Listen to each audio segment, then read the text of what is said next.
Assalamualaikum warahmatullahi wabarakatuh. Alhamdulillah wassalatu wassalamu ala Rasulillah la nabiyya ba'dah. Kaum muslimin rahimakumullah.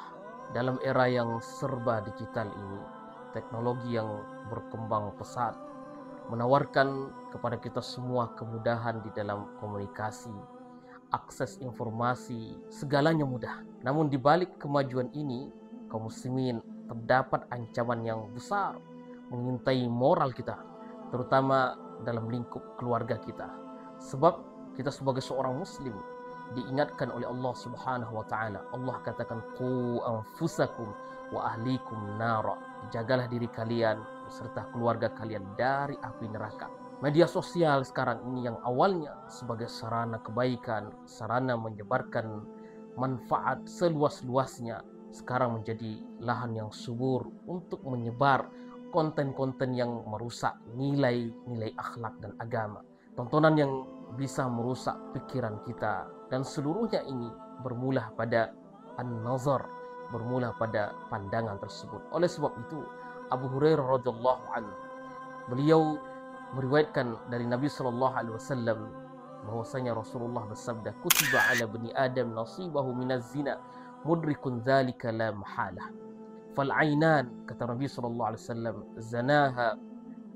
fal'ainan zanaha an-nazar, wal uzunan zanaha al-istima', wal lisan zanahu al-kalam, wal yadu zanaha al-batash, wal rijlu zanaha al-khuta, wal qalbu yahwi wa yatamanna wa yusaddiqu dhalika, al-farju yukadzibu. Telah ditetapkan bagi setiap keturunan Adam bagian tertentu dari zina. Pasti dia akan menghadapinya. Zina kedua mata adalah melalui pandangan. Zina kedua telinga adalah dengan mendengarkan hal yang tidak baik. Zina lisan adalah melalui ucapan. Zina tangan adalah dengan menyentuh. Zina kaki adalah dengan melangkahkan ke arah dosa. Adapun zina hati adalah berupa hasrat dan angan-angan. Kemudian bagian kemaluan yang membenarkannya atau menolaknya. Hadis ini menekankan bahwa mata, telinga, lisan, kaki terlibat secara tidak langsung melalui tindakan yang tampaknya sepele, tetapi berpotensi memicu dosa yang lebih besar. Allah Subhanahu wa taala memerintahkan bagi seorang mukmin untuk menahan pandangannya, memerintahkan kepada kita semua untuk menahan pandangan yang diharamkan Allah Subhanahu wa taala, sehingga jangan sampai kita mengorbankan kehormatan kita. Allah Subhanahu wa taala berfirman, "Qul lil mu'minin," katakan kepada mukmin laki-laki ini, "yaghuddu min absarihim wa yahfazu furujahum, dzalika azka lahum, innallaha khabirum bima yasnaun." Katakanlah kepada orang laki-laki yang beriman, hendaklah mereka ini menahan pandangannya, menahan dan memelihara kemaluannya, dan demikian tersebut adalah lebih suci bagi mereka. Sesungguhnya Allah mengetahui apa yang mereka perbuat tersebut.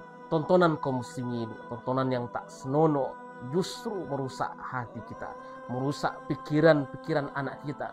Ketika seseorang ini terus melihat yang diharamkan, akan tumbuh ketidakpuasan di dalam diri. Ya, seperti itu. Ketidakpuasan bahkan dampaknya bisa merusak alaqah az-zawjiyah, merusak hubungan suami istri, menimbulkan kecemburuan, ketidakpercayaan, kecurigaan yang tiada henti. Hal inilah yang pada akhirnya memicu pada keretakan rumah tangga yang berujung pada at-talaq, berujung pada perceraian. Sebab tontonan yang tidak senonoh ini. Oleh sebab itu, tontonan-tontonan yang tak senonoh tersebut menimbulkan fantasi yang jauh dari kenyataan. Ketika seseorang terjebak dalam dunia ilusi tersebut, ia mulai melihat pasangannya, yang pasangan tersebut dia menaruh kekecewaan terhadap pasangannya. Sebab apa? Yang dibayangkan tidak sama dengan realitanya. Ini adalah jebakan yang halus, jebakan syaitan, khutwatus syaitin, langkah-langkah syaitan, namun sangat merusak segala sendi-sendi kehidupan manusia, sendi moral, nilai akhlak. Yang namanya dosa ini yang paling menakutkan adalah ketika dosa menutup hati pelakunya tersebut. Allah katakan, "Kalla bal rana ala qulubihim ma kanu yaksibun." Dan demikian itu kata Allah Subhanahu wa taala, apa yang mereka usahakan ini menutup hati-hati mereka. Ayat ini menegaskan ikhwatal iman bahwa dosa dan keburukan yang terus-menerus dilakukan menutup hati seseorang. Rasulullah SAW menjelaskan bahwa saat seorang ini melakukan suatu dosa, muncul titik noda hitam di dalam hatinya. Jika dia berhenti, dia bertobat, dia beristighfar, maka titik noda tadi tersebut akan hilang di dalam hati dan manusia kembali bersih. Namun jika dosa itu kembali diulang, titik hitam ini akan terus bertambah dan bertambah sehingga menutup hatinya. Hidayah, cahaya sulit masuk ke dalam hati tersebut sehingga memunculkan kesombongan di dalam dirinya. Sebab hatinya ini sudah tertutup dari kebenaran, tertutup oleh dosa-dosa yang dia lakukan itu. Mudah-mudahan Allah Subhanahu wa taala senantiasa membersihkan hati kita, menjaga segala apa yang kita lakukan dari perbuatan dosa, dan Allah Subhanahu wa taala senantiasa memberikan kita petunjuk sehingga Allah wafatkan kita dalam kondisi husnul khatimah. Barakallahu fikum ajma'in. Wassalamualaikum warahmatullahi wabarakatuh.